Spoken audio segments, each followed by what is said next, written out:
কিভাবে খুব সহজেই ঘরে বসে সুন্দর ফ্লাওয়ার ভাসটি বানিয়ে নিলাম সেটি আজকে তোমাদের সাথে শেয়ার করব। হ্যালো সবাইকে, কি খবর সবার? আমি তো খুবই ভালো আছি।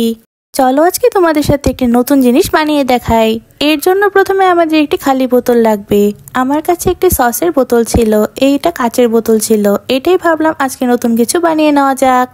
আমি যেহেতু কাচের বোতলটিতে রং করার জন্য রং নিয়ে নিলাম, সেই জন্য আমি কাচের বোতলটির রং যেন বিছানায় না ভরে সেজন্য আমি একটি পেপার পেতে নিয়েছিলাম। আর এদিকে আমার সাদা রংটা শুকিয়ে গিয়েছিল বলে এটার মধ্যে আমি জল অ্যাড করে নিয়েছিলাম। আমি প্রায়ই রং করি, তাই রঙের পরিমাণ শেষ হয়ে গিয়েছিল। যদিও আমার আরেকটা রং কেনা হয়েছে, তবে ভাবলাম এই সাদা রংটা কেন ফেলে দেওয়া যাবে। এটা বলতে গেলে একটা ট্রিক। শুকানো রঙের মধ্যে যদি একটু জল মিশিয়ে দেওয়া যায় তাহলে সেই রংটা সহজেই ইউজ করা যায়। আমি পুরোটা বোতলের মধ্যে সাদা রং ইউজ করে নিয়েছিলাম। এই সাদা রংটা শুকানোর আগ পর্যন্ত আমি রেখে দিয়েছিলাম। শুকিয়ে যাওয়ার পর আমি এটাতে অন্য রং ইউজ করব। এর জন্য আমি লাল রংটা নিয়েছিলাম। সাদা রংটার মতো পুরোটা বোতলে এখন আমি সেম ভাবে লাল রংটা করে নেব। এখন তোমরা বলতে পারো বোতলটা যেহেতু লাল রঙে করা ছিল তাহলে আমি সাদা রংটা কেন ইউজ করেছি। আমি যেহেতু একটি কাচের বোতল নিয়েছিলাম আর কাচের বোতলের মধ্যে সহজে রং বসতে চায় না, সেই জন্য আমি বেস হিসেবে প্রথমে সাদা রংটা ইউজ করেছিলাম। বেস হিসেবে সাদা রংটা ইউজ করার কারণে উপরে আরেকটা রঙের পরত দেওয়ার কারণে সেই রংটা সহজে বোতল থেকে উঠতে চাইবে না। পুরোটা বোতলে তুলি দিয়ে রং বসতে চাইছিল না, তাই আমি এটাতে প্রথমে স্পঞ্জ দিয়ে ভালোভাবে রংটা বসিয়ে নিলাম। এরপরে আমি আবার লাল রং দিয়ে পুরোটা বোতলে ব্রাশ দিয়ে ভালোভাবে রং করে নিচ্ছিলাম, কারণ পুরোটা বোতল কাচের বোতল হওয়ার কারণে কোথাও যেন বাকি না থাকে রং, সেজন্য করে নিয়েছিলাম। পুরোটা বোতল রং করা হয়ে গেলে কিছুক্ষণ রেখে দিয়েছিলাম শুকিয়ে নেওয়ার জন্য। রংটা ভালোভাবে শুকিয়ে গেলে এখন আমি নেক্সট স্টেপে যাব। এর জন্য আমার ফেভিকলের যে টিউব আঠাটা আছে সেটা লাগবে।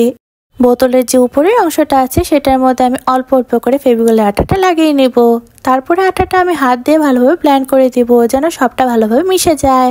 এখন আমি আমার আজকের কাজের মেইন আকর্ষণ এই জড়িটা নিয়েছিলাম। আমি বোতলটার যে অংশে আঠা লাগিয়েছিলাম সেই অংশটাতে উপর থেকে জড়ি দিয়ে দিব। বোতলটাতে আঠা থাকার কারণে জড়িগুলো উপর থেকে খুব সুন্দর করে লেগে যাচ্ছিল, আর একটু ঝাড়া দেওয়ার কারণে বাকি যে জড়িগুলো ছিল সেগুলো পড়ে যাচ্ছিল। এরপর আমি সেম ভাবে বোতলের নিচের অংশটাতে ভিডিওর মতো করে অল্প অল্প করে আঠা লাগিয়ে দিচ্ছিলাম। বোতলের উপরের অংশের মতো সেম ভাবে আঠাটা আমি হাত দিয়ে ভালোভাবে লাগিয়ে দিচ্ছিলাম। আর ঠিক সেম ভাবে উপর থেকে আমি জড়িগুলো দিয়ে দিচ্ছিলাম। জড়িগুলো আঠা থাকার কারণে এখানেও সুন্দরভাবে লেগে যাচ্ছিল। পুরোটা বোতলে খুব সুন্দরভাবে জড়িগুলো বসিয়ে নেওয়ার কারণে বোতলটা দেখতে কিন্তু বেশ ভালো লাগছিল। তবে এখনো কিন্তু কাজ শেষ হয়নি। এর আগে আমি বোতলটাতে জড়ি আর আঠা শুকানোর জন্য বোতলটা বেশ কিছুক্ষণ রেখে দিয়েছিলাম। শুকিয়ে যাওয়ার পর আমি এটা পরবর্তী স্টেপে যাব। বোতলটা কেমন জানি সিম্পল লাগছিল, তাই ভাবলাম একটু কালার করে নেওয়া যাক। এর জন্য আমি ভিডিওর মতো করে হলুদ আর নীল রং দিয়ে একটু ডিজাইন করে দিচ্ছিলাম যেন বোতলটা দেখতে আরো সুন্দর দেখা যায়।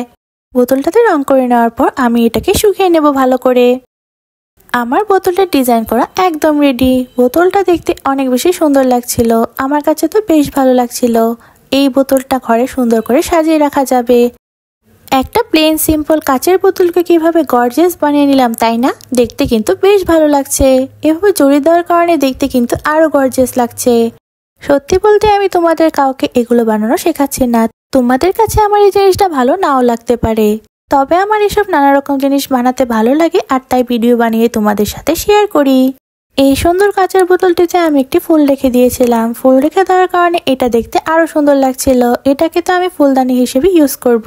তোমাদের কাছে আমার বানানো এই ফুলদানিটি কেমন লেগেছে অবশ্যই সবাই কমেন্ট করে জানাবা। আর হ্যাঁ, ভালো লাগলে অবশ্যই একটি লাইক করে দিবা সবাই। টাটা সবাইকে।